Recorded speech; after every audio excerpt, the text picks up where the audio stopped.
ಇವತ್ತೇನಾಗಿದೆ ಅಂದ್ರೆ 2024ರಲ್ಲಿ ಬೆಳಗಾವಿಯಲ್ಲಿ ನಡೆದಂಥ ಚಳಿಗಾಲದ ಅಧಿವೇಶನಕ್ಕಾಗಿ ರಾಜ್ಯ ಸರ್ಕಾರದ ಖಜಾನೆಯಿಂದ 27,78,56,669 ರೂಪಾಯಿಗಳು ವೆಚ್ಚವಾಗಿರುವಂಥ ಒಂದು ವಿಷಯವು ಮಾಹಿತಿ ಹಕ್ಕಿನಿಂದ ಬೆಳಕಿಗೆ ಬಂದಿದೆ.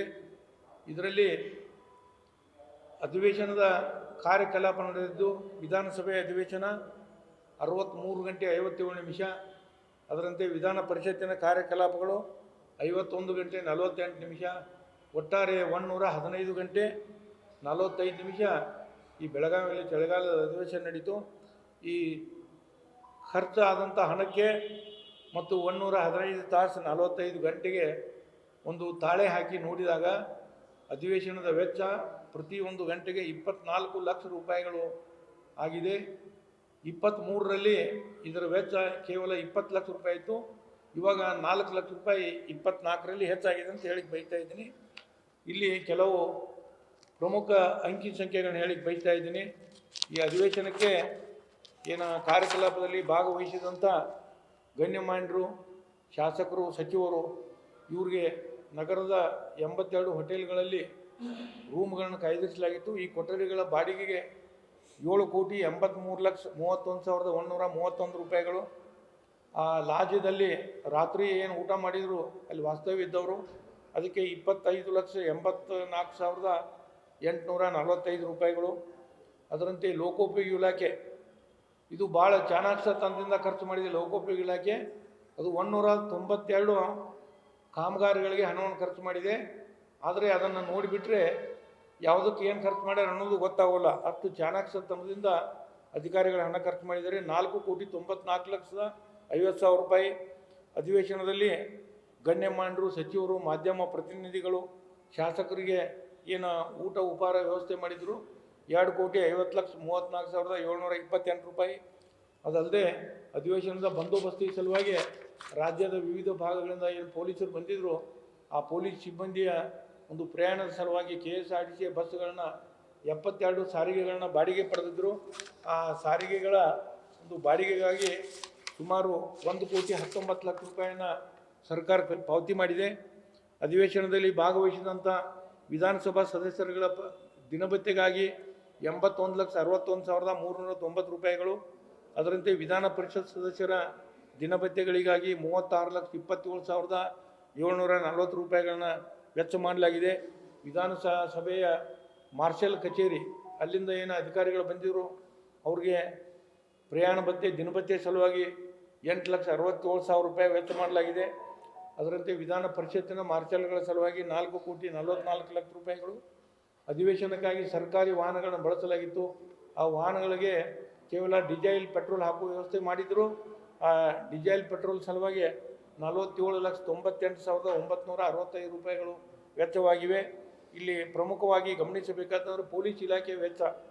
ಇಲ್ಲೇ ಹಿರಿಯ ಕಿರಿಯ ಅಧಿಕಾರಿಗಳ ವಾಸ್ತವ್ಯದ ಸಲುವಾಗಿ 4,74,14,462 ರೂಪಾಯಿಯನ್ನು ವೆಚ್ಚ ಮಾಡಿದ್ದಾರೆ. ಅದಲ್ಲದೆ ಅವರ ಊಟ ಉಪಹಾರಗಳ ಸಲುವಾಗಿ ಈ ಶಾಸಕರುಗಳ ಊಟ ಉಪಹಾರ ಬೇರೆ, ಪೊಲೀಸ್ ಇಲಾಖೆ ಅಧಿಕಾರಿಗಳ ಊಟ ಉಪಹಾರ ಇದರ ಸಲುವಾಗಿ 3,48,65,919 ರೂಪಾಯಿಗಳನ್ನು. ಇಲ್ಲಿ ಪ್ರಮುಖವಾಗಿ ಗಮನಿಸಬೇಕಾದ ಅಂಶ ಅಂದ್ರೆ ಈ 2024ರಲ್ಲಿ ಏನು ಅಧಿವೇಶನ ನಡೀತು ಭದ್ರತೆ ಮತ್ತು ಸುರಕ್ಷತೆ ದೃಷ್ಟಿಯಿಂದ CC ಕ್ಯಾಮ್ರಾ ಅಂತ ಹಾಕ್ತಾರೆ ಎಲ್ಲ ಕಡೆ, ತಮಗೆಲ್ಲ ಗೊತ್ತಿದೆ. ಈ CCTV ಕ್ಯಾಮ್ರಾಗಳ ಸಲುವಾಗಿ 91,89,155 ರೂಪಾಯಿ ಪೊಲೀಸ್ ಇಲಾಖೆ ವೆಚ್ಚ ಮಾಡಿದೆ.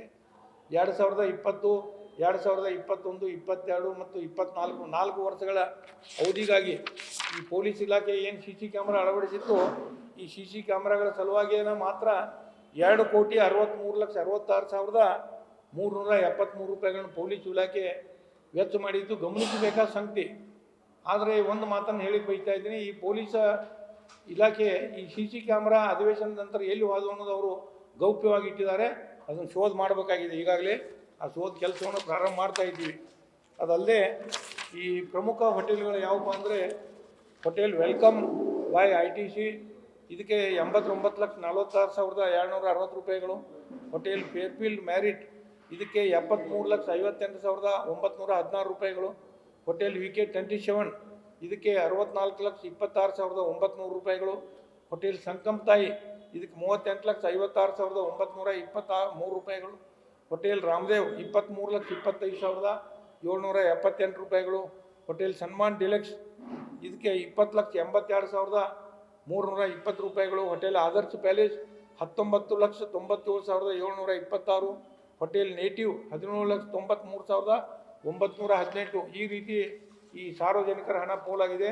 ಇಲ್ಲೇ ಪೋಲ್ ಯಾವ ರೀತಿ ಆಗ್ತಾ ಇದೆ, ಇವತ್ತು ಮಾನ್ಯ ಸಭಾಪತಿಗಳಿಗೆ ಬೆಳಗಾವಿಯಲ್ಲಿ ಇರಲಿಕ್ಕೆ VIP ಕೊಠಡಿಗಳ ವ್ಯವಸ್ಥೆ ಮಾಡಲಾಗಿತ್ತು.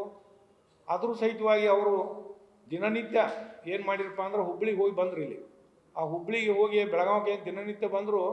ಅವ್ರಿಗೆ ಪ್ರಯಾಣ ಭತ್ಯೆ ರೂಪದಲ್ಲಿ ಪ್ರತಿ ದಿವಸ 7,600 ರೂಪಾಯಿ ಅವ್ನು ಹೋಗಿ ಬಂದ್ರೆ, ಹುಬ್ಳಿಯಿಂದ ಬೆಳಗಾವಿಗೆ ಹೋಗಿ ಮತ್ತು ಹೊಡಮಳ್ಳಿ ಹುಬ್ಳಿ ಮುಟ್ರೆ 7,600 ರೂಪಾಯಿ ಅಂತೆ ಪ್ರಯಾಣ ಭತ್ಯೆಯನ್ನು ಕೊಟ್ಟಿದ್ದಾರೆ.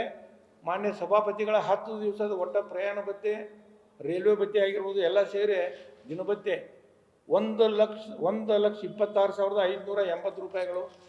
ಇಲ್ಲಿ ಪ್ರಮುಖವಾಗಿ ಗಮನಿಸಬೇಕಾದ ಅಂಶವೆಂದರೆ ಮಾನ್ಯ ಶಾಸಕರುಗಳಿಗೆ ಅಧಿವೇಶನ ಸಮಯದಲ್ಲಿ 2,500 ರೂಪಾಯಿ ದಿನಭತ್ಯೆ ಕೊಡ್ತಾರೆ. ಅಧಿವೇಶನಕ್ಕೆ ಮುಂಚೆ 2 ದಿವಸ, ಅಧಿವೇಶನ ನಂತರದ 2 ದಿವಸ. ಯಾಕಂದ್ರೆ ದೂರಿನಿಂದ ಬರ್ತಾರಪ್ಪ ಅಂತ ಹೇಳಿಕೆ ಸರ್ಕಾರ ದುಡ್ಡು ಕೊಡ್ತೈತಿ. ಅದಲ್ಲದೆ 1 ಕಿಲೋಮೀಟ್ರಿಗೆ 35 ರೂಪಾಯಿ ಪ್ರಯಾಣ ಭತ್ಯೆಯನ್ನು ಕೊಡ್ತಾರೆ. ಇಷ್ಟು ಊಟ ಉಪಹಾರ ವಾಸ್ತವ್ಯ ಉಚಿತವಾಗಿ ಕೊಟ್ಟರು ಸಹಿತ ಈ ಅಧಿವೇಶನದಲ್ಲಿ 2024ರ ಈ ಚಳಿಗಾಲ ಅಧಿವೇಶನದಲ್ಲಿ ಪೂರ್ಣಾವಧಿಯ ಅಧಿವೇಶನದಲ್ಲಿ ಭಾಗವಹಿಸಿದವರು ಕೇವಲ 83 ಜನ ಶಾಸಕರುಗಳು ಮಾತ್ರ. 224ರಲ್ಲಿ 83 ಜನ.